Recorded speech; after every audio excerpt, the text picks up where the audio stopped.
Okay, everyone, strap in because today we're tackling something really tactical. It's eye-opening about influence and control. Hmm. We're doing a deep dive into the ideas pulled from, let's be honest, probably one of the most talked about, maybe controversial, but definitely strategically fascinating books out there, The 48 Laws of Power.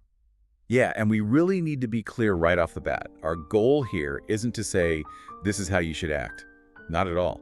It's about understanding. Exactly. These laws are observations, pretty stark ones, about how people have acted throughout history. People trying to get power, keep it, use it. It's all strategy, psychology. Definitely not a moral playbook. Right, not ethics. Our mission today is kind of like getting you the shortcut. We want to boil down these core ideas, the strategies that, often feel counterintuitive, these hidden rules that are always operating whether we notice them or not. The idea is to give you actionable knowledge quickly so you can, spot the game when it's being played, maybe against you. Or understand how to play it yourself if the situation calls for it. And the real strength here, I think, is that it's all grounded in history. Centuries of examples. It gives you these really precise insights into human nature. So if you're trying to figure out power dynamics in business, politics, even social groups. Anywhere complex, really. Exactly. Yeah. Then this dive is, well, pretty essential. We're going to see why perception often matters more than reality and why self-control is really the bedrock of influence. Yeah, get ready for some serious aha moments. We're going to explore why telling your boss how great you are might actually be, well, fatal to your career. Mm-hmm. And why sometimes the enemy you know is a safer bet than the friend you trust. It sounds backwards, doesn't it? Totally. Yeah. And how winning an argument, logically proving you're right, can actually guarantee you lose in the long run when it comes to influence. It's fascinating because these patterns, they're just so consistent Yeah. across different cultures, different times. And the source material really boils it down to two key things, almost always working together. Okay, what are they? First, psychological control over other people, understanding what makes them tick. And second, anchored to that, is absolute ironclad emotional control over yourself. Ah, so your own emotions can be used against you. Absolutely. If you're rigid, if you react predictably out of anger or pride, that's the easiest handle for someone else to grab and manipulate you with. Okay, let's dive into that first big theme then. Perception. It's not just what you can do, it's what people think you can do. Right, Yeah. precisely. And the biggest, the classic mistake a rising talent can make is spelled out in Law 1, never outshine the master. Never make the boss look bad, basically. It's deeper than that, actually. It taps into how fundamentally insecure people in power often are. Power feels fragile, maybe temporary, so anyone who makes them feel less brilliant, less central. Less like the master. Yeah, Yeah. that person immediately becomes a threat, an emotional threat first, which can quickly turn into a real practical threat to your position, or worse. And the story that just perfectly illustrates this, kind of chillingly, is Nicolas Fouquet, back in 17th century France. He was Louis XIV's finance minister. Right, so the prime minister dies, and Fouquet, he wants the job. But instead of, submitting a detailed plan or showing his loyalty quietly, He throws a party. oh, not just any party. The most insanely extravagant party France had ever seen. At his brand new, incredibly opulent chateau, Vaux-le-Vicomte. It was meant to flatter the young King Louis XIV, show off his wealth, his taste, his competence. But Louis XIV, the Sun King, he arrives and sees his minister living in a place that honestly makes Versailles look a bit shabby at the time. Exactly, it wasn't flattering. It felt like a challenge. Like Fouquet was saying, look, I have power, taste, wealth that rivals yours. It hit the king right in the ego. And the reaction wasn't like, wow, this guy's got talent. It was pure insecurity. He saw a rival, not a capable minister. And the sources say Fouquet was arrested, the very next day, Yeah. accused of embezzlement charges that were mostly trumped up. And the result? He spent the next 20 years locked away. Solitary confinement. His mistake wasn't being bad at his job. It was making the king feel overshadowed, making him feel small. Wow. Okay, so contrast that disaster with Galileo Galilei. Right, Galileo, brilliant scientist, 1600s, always scrambling for funding, for patronage. He builds his telescope, discovers Jupiter's moons, a massive scientific breakthrough. But he has the same political problem as Fouquet. How do you announce this amazing thing you did without threatening the powerful people who support you? He couldn't just say, look how smart I am. No way. So he used what you might call strategic alignment. He didn't just publish his findings for his own glory. He He very cleverly dedicated the discovery of these moons to the Medici family. And the Medici symbol was? Jupiter, their Okay. royal symbol. So suddenly, Galileo's discovery wasn't just about science. It was cosmic PR for the Medicis. Exactly. They saw it as proof of their divine right to rule, reinforcing their whole power myth. Galileo made his achievement about them. His success became an extension of their glory, not a competitor to it. And they rewarded him. Yeah. Financial stability, prestigious title official, court mathematician, and philosopher. He survived and thrived because he knew how to manage the master's ego. Okay, so the practical takeaway for, us today. Make your superiors feel smart. Compliment their ideas. Genuinely ask for their advice so they feel involved in your wins. Let them take some credit, even if it was mostly your work. Frame your success in a way that reflects well on them. Your spotlight becomes their flattering reflection. Perfect way to put it, unless there's an exception. Ah, okay. When can you break this rule? If your superior is clearly fading, a fading star, losing influence, weak, then very carefully you can position yourself as the subtle, natural successor. Not a coup, but an inevitable smooth transition. But you'd have to be absolutely sure they're on the way out. High risk. Very high risk. Get the timing wrong, misread the situation, and you're Fouquet. Okay, moving on. Law 3. Conceal your intentions. So we've got the presentation down, now it's about action, and controlling what people know about your actions. Right. Power often comes from information control. If people can't figure out what you're really aiming for, what your next move is, well, they can't stop you. It's all about misdirection. And the masterclass in this seems to be Otto von Bismarck, 19th century Prussia, the Iron Chancellor. Oh, absolutely. When he became chancellor, a lot of people, including the king, were really nervous about war with Austria. They didn't think Prussia was ready. Bismarck's real goal, though, unify Germany. And he knew that meant war with Austria was unavoidable, eventually. But he couldn't just say that. No. He'd have been fired instantly. Public opinion against him, military not ready. So he did the exact opposite of what he secretly planned. He pretended to want peace. He praised diplomacy loud and clear, urged caution, acted like war was the last thing he wanted. He buried everyone in discussions about, minor foreign policy details. Smoke screen. A massive smokescreen. And this performance, this deception of being Mr. Cautious diplomat, it bought him years to quietly build up the Prussian military machine. Then, when everything was perfectly aligned, he crushed Austria, unified Germany, all because nobody saw his true intentions until it was far too late. That's the false desire tactic in action. Being silent makes people suspicious, right? But talking openly, just about the wrong things, Fake goals, rabbit trails, drowning people in irrelevant information. it makes you look transparent, honest even, while your real plans are moving forward completely unseen. And that links directly to using those smoke screens effectively. The best deceptions aren't hidden in dark corners. They're out in the open.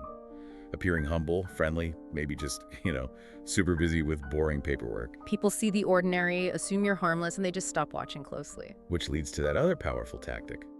Playing weak, or maybe just underestimated.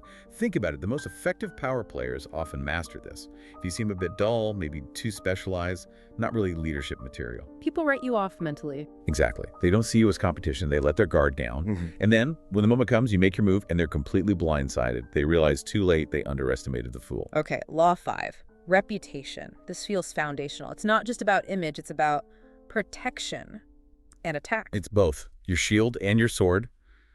A strong reputation commands respect, maybe even fear, makes people hesitate. But if it gets damaged, you're suddenly wide open, vulnerable. Cesare Borgia, back in Renaissance Italy, the book uses him as a prime example. Yeah, his situation was pure chaos. Constant threat of invasion, betrayal. His actual army was strong, sure, but his reputation, that was legendary. Known for cruelty, cunning. Both. And that reputation often did the work before his soldiers even marched. Rivals were intimidated into submission just by the idea of facing him. Perception became a massive force multiplier. So how do you build and protect this precious reputation? The strategy is to build it around one, maybe two, standout qualities. Make it memorable. Are you known for ruthless efficiency, unshakable integrity, brilliant creativity? Build it carefully, brick by brick. And then guard it like Fort Knox. Absolutely. And that's the hard part. Yeah. When someone challenges your reputation, the first rule is never, ever look desperate. Don't lash out, no. Getting angry, defensive, scrambling to explain yourself, it just signals insecurity. It undermines the image of cool control. Composure is everything. Okay, stay cool. What else? Sometimes, if you're under attack, the best defense is actually subtle offense, Hmm. especially if you're maybe the weaker party. You can, very carefully, let slip some doubts about your rivals, Rumors? gently. Sow seeds of doubt, particularly about rivals who seem too perfect. But, Hmm. this is critical, you can't look petty or vengeful. The information needs to seem like it just emerged, Hmm. damaging them without pointing back to you. Very. And the third tactic is strategic association. Reputation rubs off. If yours is a bit tarnished or you want to elevate it, consciously align yourself with people or institutions that already have the image you want. It's like the JP Morgan example. The robber baron image wasn't great. Right, so he strategically poured money into collecting high-status art, associating himself with culture, with Rembrandt. He actively worked to link his name to sophistication, intellectual refinement. It helped reshape his public image over time, from just a ruthless financier to a cultured patron. All right, so we've got the mask crafted, the reputation, the careful presentation. Now, how do we use that to actually get things done, especially when there's conflict? We're moving into indirect action because the source material seems pretty clear. Head-on fights are usually a bad idea. A very bad idea, often. Which brings us to Law 9. Win through your actions, never through argument. This feels so relevant today, especially online maybe. Why is winning an argument so bad? Because arguments aren't really about logic most of the time. They're about ego. You might have the perfect case, prove your point beyond doubt, but you've likely wounded the other person's pride. And they won't forget it. Exactly. You've created resentment, a silent enemy who's just waiting for a chance to get back at you. You won the battle, lost the war. It's a terrible trade-off, high cost, low reward. And Galileo comes up again here, avoiding arguments with the church. Yep. The church insisted the earth was the center of everything. Arguing against that, against divine truth, was pointless and dangerous. So, Galileo, he just didn't argue. He built the telescope. He built the telescope. And he invited powerful people, cardinals, philosophers, to just look, see the moons orbiting Jupiter, see Venus going through phases like our moon. Show, don't tell. Precisely. He didn't use words, he used visible proof, demonstrable reality. You can argue with logic, but it's hard to argue with what you see with your own eyes. Action bypasses the ego's defenses in a way words rarely can. The book also tells that amazing story about Victor Lustig, the con artist, selling the fake money printing box. Oh, classic. So he sells this worthless box. The buyer eventually figures it out, comes back absolutely furious. Now, Lustig could have argued, tried to defend the machine. Which would have gone nowhere. Right. Instead, he acted completely shocked, played dumb, blamed the buyer for supposedly misusing the incredibly complex device. Turned it back on him. And then, the masterstroke, he offered to return the money. This gesture of seeming honesty, combined with the implication that the buyer was the incompetent one, it completely flipped the psychological script. So the buyer felt foolish and took the blame. Often, yes. They'd be so confused, so convinced they must have messed up, they'd refuse the refund. Lustig won the encounter not by arguing, but by manipulating the other guy's perception and ego. Wow. Okay, so the tactics here are about sidestepping the direct fight. Maybe pretend you're confused, make them do all the work explaining. Shift the burden of proof. Or offer some kind of fake compromise. Let them feel like they won something, even as you're maneuvering them exactly where you want them. Anything but locking horns directly if you care about the long game. That's the core message. Don't chase the short-term satisfaction of winning a debate if it costs you influence down the road. Okay, Law 12. Using honesty selectively. This sounds cynical, but the logic is interesting. It builds on that idea of suspicion. People are naturally wary, right? We have defenses up. So because of that baseline suspicion, a single unexpected act of honesty or maybe generosity, it hits with way more force. Because it's not expected. Exactly. It bypasses the normal filters, lowers the defenses almost instantly. The ultimate example being the Trojan horse. The archetype, yeah. 10 years of brutal siege warfare. The Trojans are deeply suspicious of the Greeks, then suddenly the Greeks are gone. And they leave this huge, impressive wooden horse. Suppose a gift to the gods, an offering. Seems generous. Maybe they're finally giving up. And the Trojans, blinded by this apparent generosity, maybe their own pride too, they drag it inside the city walls. And boom, game over. That single gesture, that gift, erased a decade of ingrained suspicion. It was the key that unlocked the gates. That's the power of selective honesty or generosity. It's a tool for distraction, for gaining entry. So in practice, Maybe build a baseline reputation for being generally reliable. That helps, yeah. Then, when you need to make a move, a single well-timed act of sincerity, Right. a favor, an unexpected apology, sharing some seemingly sensitive but actually harmless information can just wipe away doubts. It doesn't have to be a giant wooden horse. You know, often small gestures work best. The key is timing and unexpectedness. It softens them up, makes them more receptive to whatever you actually need from them later. It's that give before you take idea again. You have to proactively build up that bank of goodwill. If you're always just taking, people stay guarded. But if you occasionally give something freely, seemingly selflessly, it makes your true motives much harder to read. Less threatening. But there's a danger here, right? If it looks fake. Huge danger. If they see through it, if the gesture feels forced or out of character, it backfires spectacularly. Disappointment turns into real hatred. Trust isn't just lost, it's actively destroyed. So the act has to feel genuine and has to fit the context. You can't suddenly be Mother Teresa if your reputation is Genghis Khan. It just raises alarms. All right, Law 21. This one's fun. Play dumb to win. Make the other person feel smart. It's pure psychological leverage. Think about it. What feels better than feeling like the smartest person in the room? When you deliberately make someone else feel that way, make them feel intellectually superior to you. They relax, drop their guard. Exactly. They stop seeing you as a threat or a competitor. They might even start showing off a little, revealing things they'd normally keep close to the chest. And Bismarck again, he used this too. Constantly. In diplomatic settings, he'd often come across as a bit clumsy, maybe rambling, not quite following the sophisticated arguments, like a slightly bumbling country squire. While his opponents felt very clever and European. Precisely. They dismissed him, thought he was harmless, maybe a bit dense. And that underestimation was his sharpest weapon. Because they walked right into his traps, like with Austria in 1866. They were so sure they were dealing with an intellectual lightweight, they completely misjudged the situation he'd carefully engineered. Their overconfidence led directly to their defeat. They underestimated the fool. So the trick is managing their ego. You don't ever directly say you're wrong or challenge their smarts. No, that just creates resistance. Instead, you subtly reinforce their feeling of superiority. Make a self-deprecating joke. Act a bit unsure.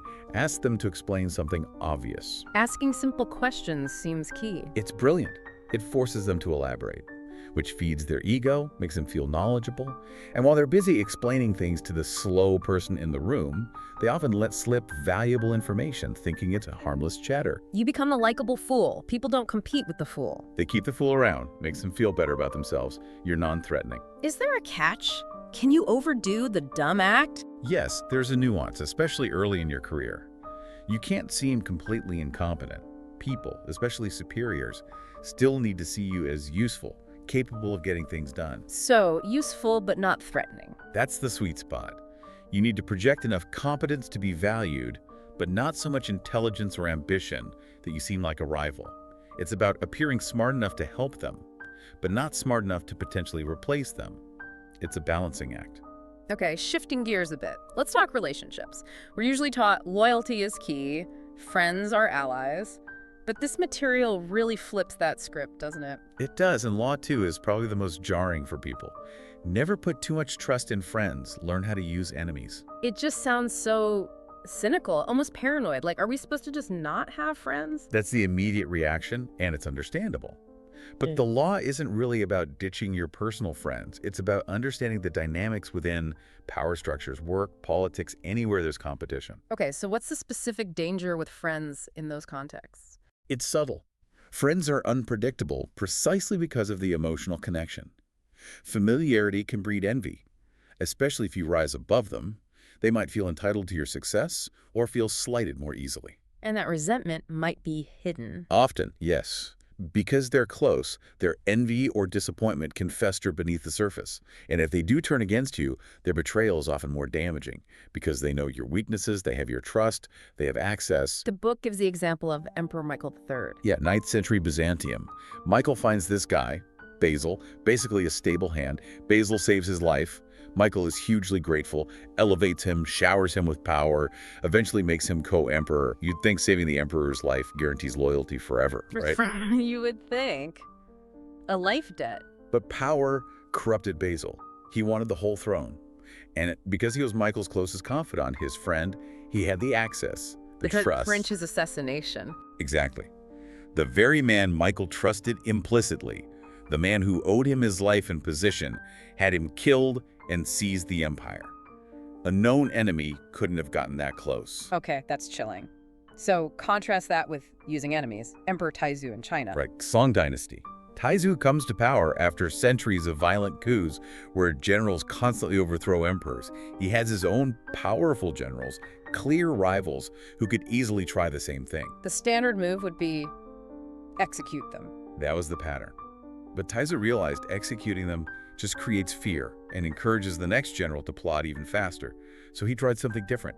He invited all his main rival generals to a big fancy banquet. A dinner party instead of an execution? Pretty much. And over wine, he basically said, look, we're all tired of this constant fighting and instability.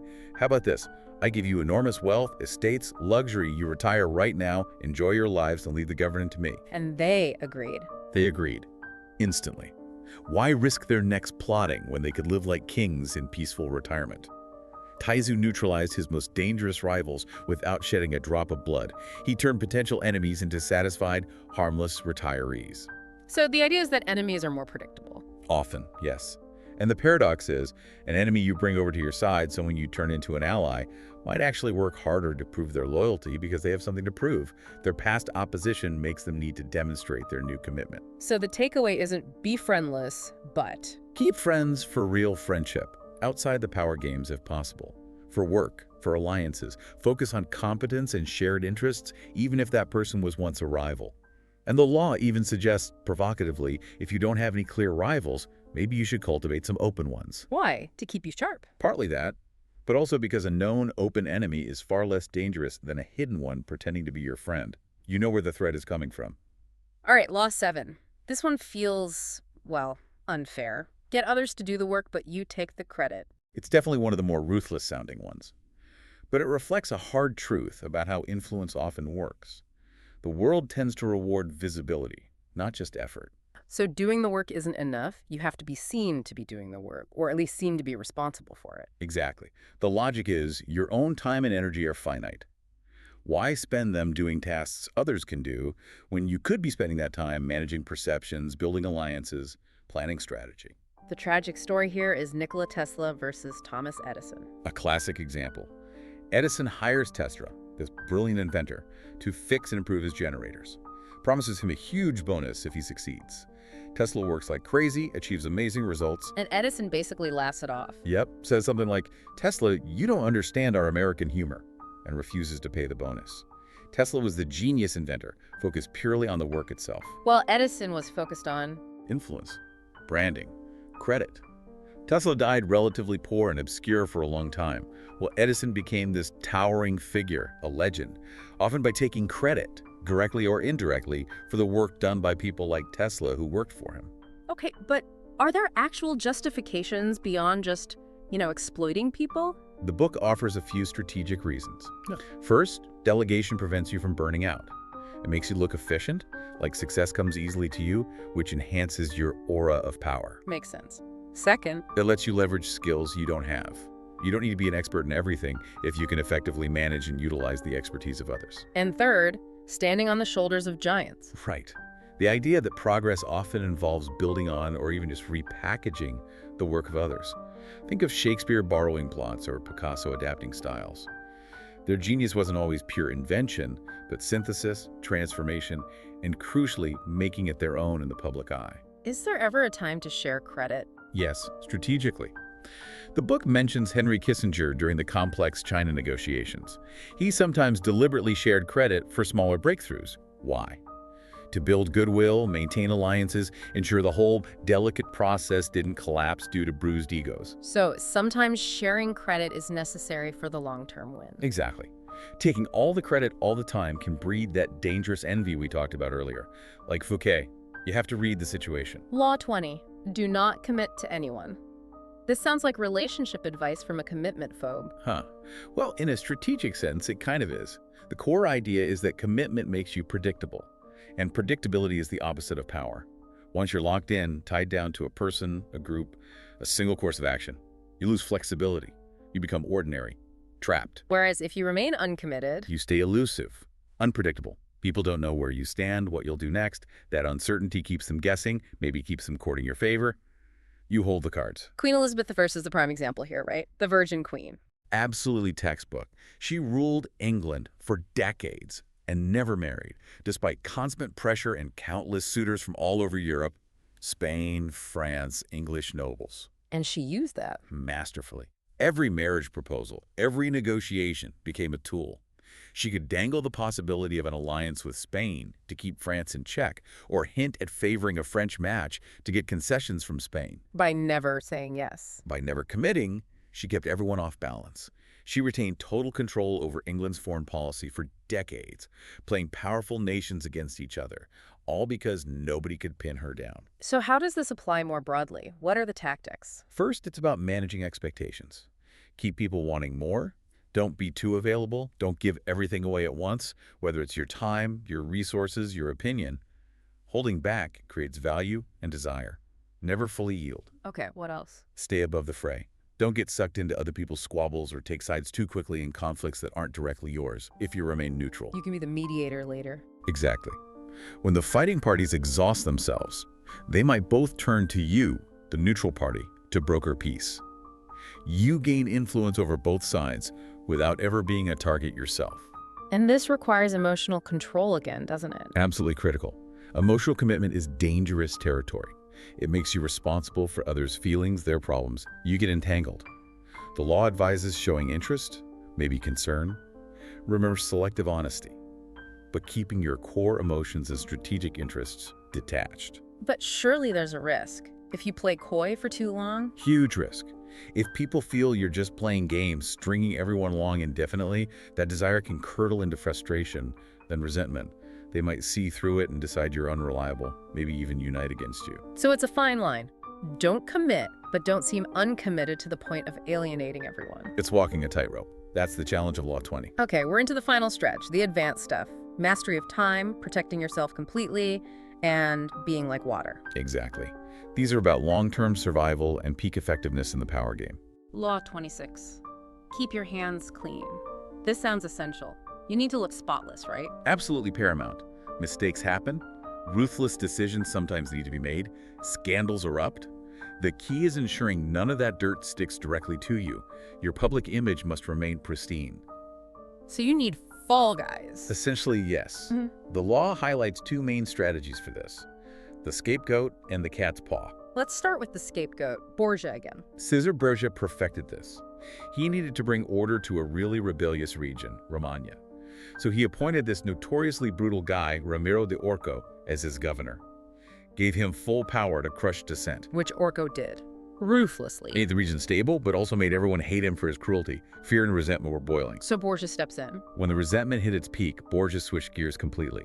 He publicly denounced Orco, arrested him, accused him of exceeding his authority, and had him brutally executed. His body was displayed in the town square. And the people. They were terrified, but also relieved. They saw Borgia not as the guy who ordered the crackdown, but as the just ruler who punished the tyrant Orco. Borgia got the stability Orco created, and he got the people's gratitude for removing the source of their misery. His hands looked perfectly clean. Wow. Okay, what's the cat's paw strategy? The cat's paw is someone you manipulate into doing the dirty work or taking the risk for you, often without them fully realizing it. Think of the fable where the monkey convinces the cat to pull chestnuts out of the fire, burning the cat's paw while the monkey gets the reward. And the historical example? Cleopatra is a great one. She rarely wielded direct military or political power in the Roman sense. She didn't lead armies or sign decrees that toppled rivals. She used charm, seduction. She used her influence over powerful men. She seduced Julius Caesar, got him to help her defeat her brother and secure the Egyptian throne.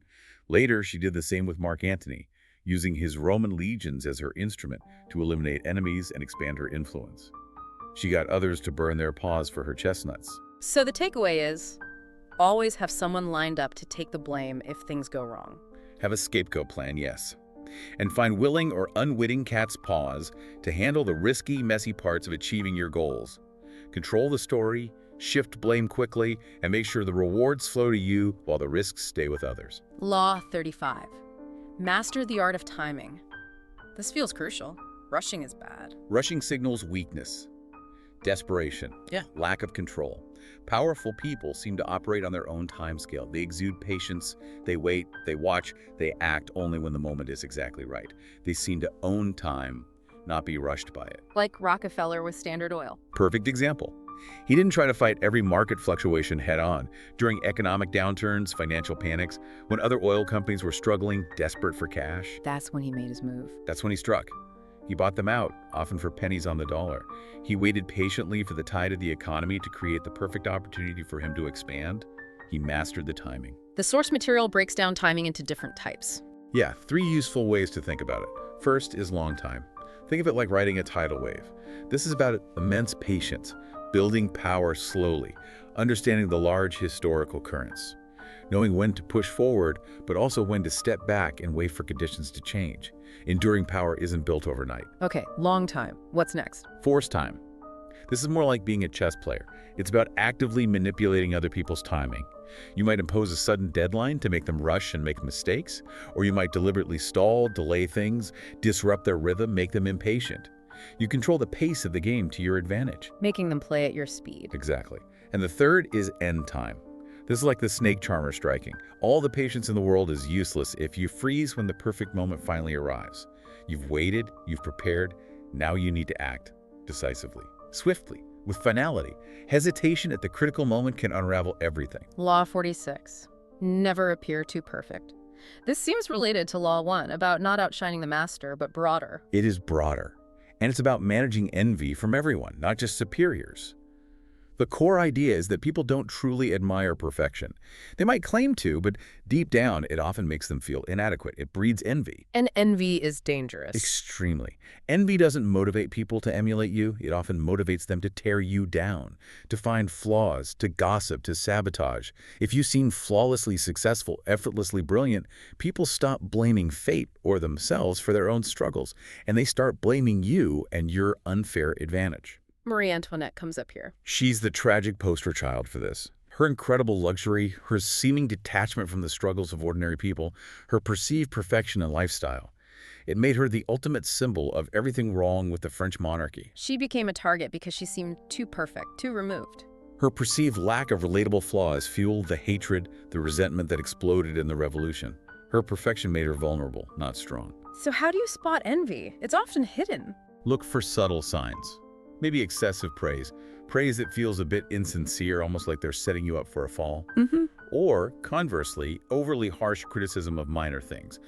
Sudden coolness or subtle undermining from people who used to be supportive.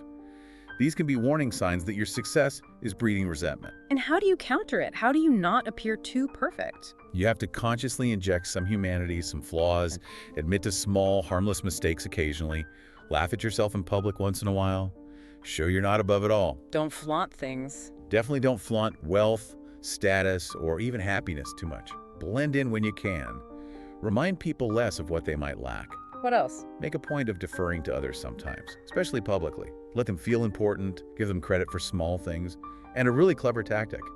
Frame your success as kind of a burden. Like, oh, this promotion is so much stress. Exactly. Talk about the hard work, the sacrifices, the difficulties. It encourages sympathy instead of envy.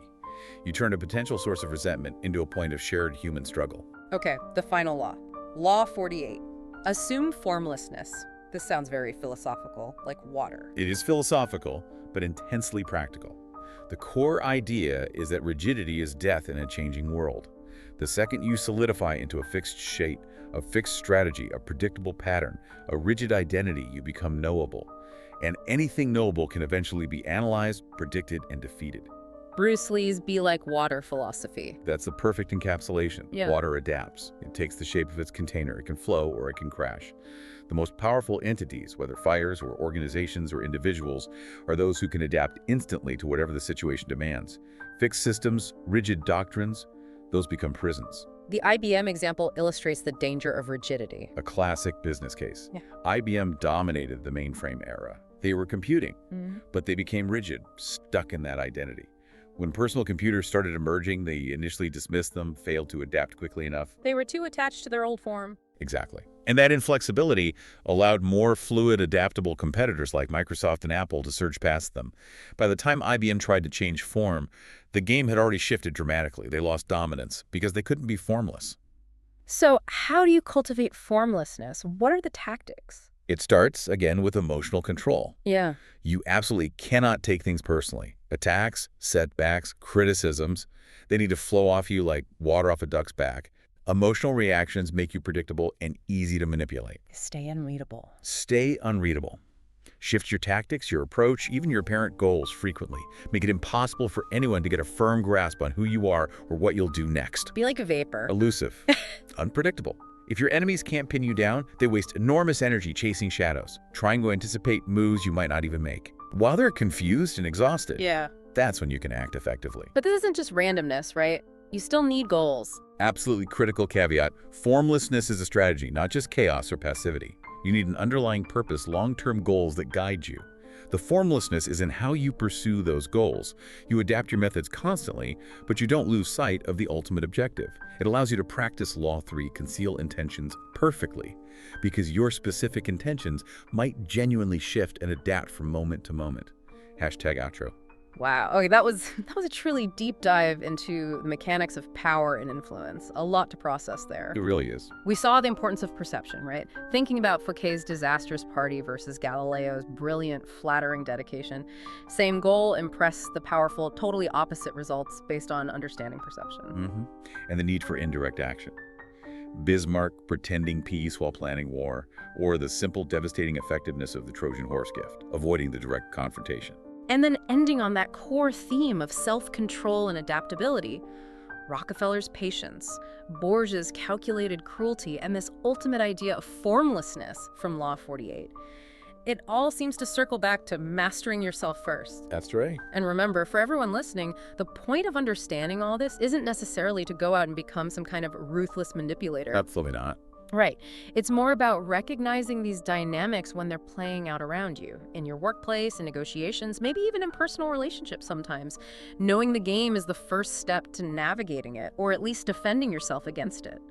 And as we saw, almost every single law we touched on today, those 13 key ones, they really do rest on those two pillars: controlling the psychology of others and absolute mastery over your own emotions. Your own ego, your anger, your impatience, those are the handles others use. They're the easiest levers for opponents to pull. Keeping those in check is fundamental. Which brings us to that final provocative thought, building on Law 48, on formlessness. If ultimate power lies in being totally flexible, totally adaptable, like water, does reaching that peak mastery mean you eventually have to maybe transcend even these 48 laws? Interesting question. Like, if you become so fluid, so formless, does your strategy become completely undetectable precisely because it's not following any fixed pattern, not even these sophisticated ones? Does true formlessness mean abandoning all forms, even the forms of strategy laid out here? That's definitely something to chew on. A strategy so fluid, it ceases to look like a strategy at all. Something for you, the listener, to consider as you think about how these ideas might apply or be applied in your own world. Indeed. Go out there and navigate those currents with a bit more awareness. Thank you so much for joining us for this deep dive. We'll see you next time.